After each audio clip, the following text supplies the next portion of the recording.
Вера, смотри, ну как тебе? Ого, Антон, это и есть Арбат? Тот самый старый Арбат? Да, это он. Нравится? Очень. Смотри, сколько огней. Все светится, как в сказке. Согласен, красиво. Слушай, ты не замерзла? Мороз сегодня крепкий.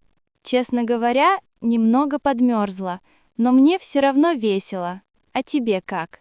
Мне нормально, я же в теплой шапке. Кстати, видишь елку? Вон там, огромная такая. Где? А, вижу. Какая красивая. А кто это рядом с ней? Это Дед Мороз и Снегурочка. Люди с ними фотографируются. Пойдем тоже сделаем фото. Давай, но сначала давай возьмем горячего чаю.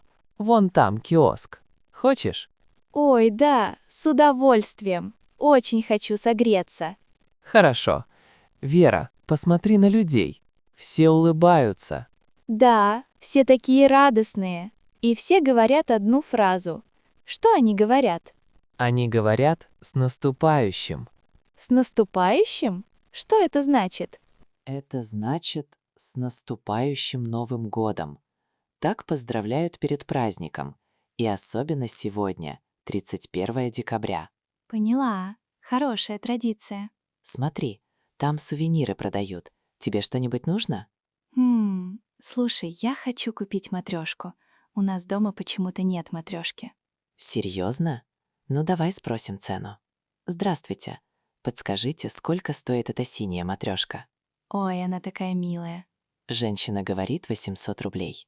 Для Арбата это нормально. Берем? Это будет наш сувенир. Отлично. Держи. Теперь у тебя есть своя матрешка. Спасибо, Антон. А мы успеем домой к полуночи? Конечно, успеем. Родители уже ждут. Мандарины купим у метро? Обязательно. Новый год без мандаринов — это не Новый год. Ты права. Ну что, пошли к метро? Пошли. Антон, А? с наступающим. И тебя с наступающим, сестренка.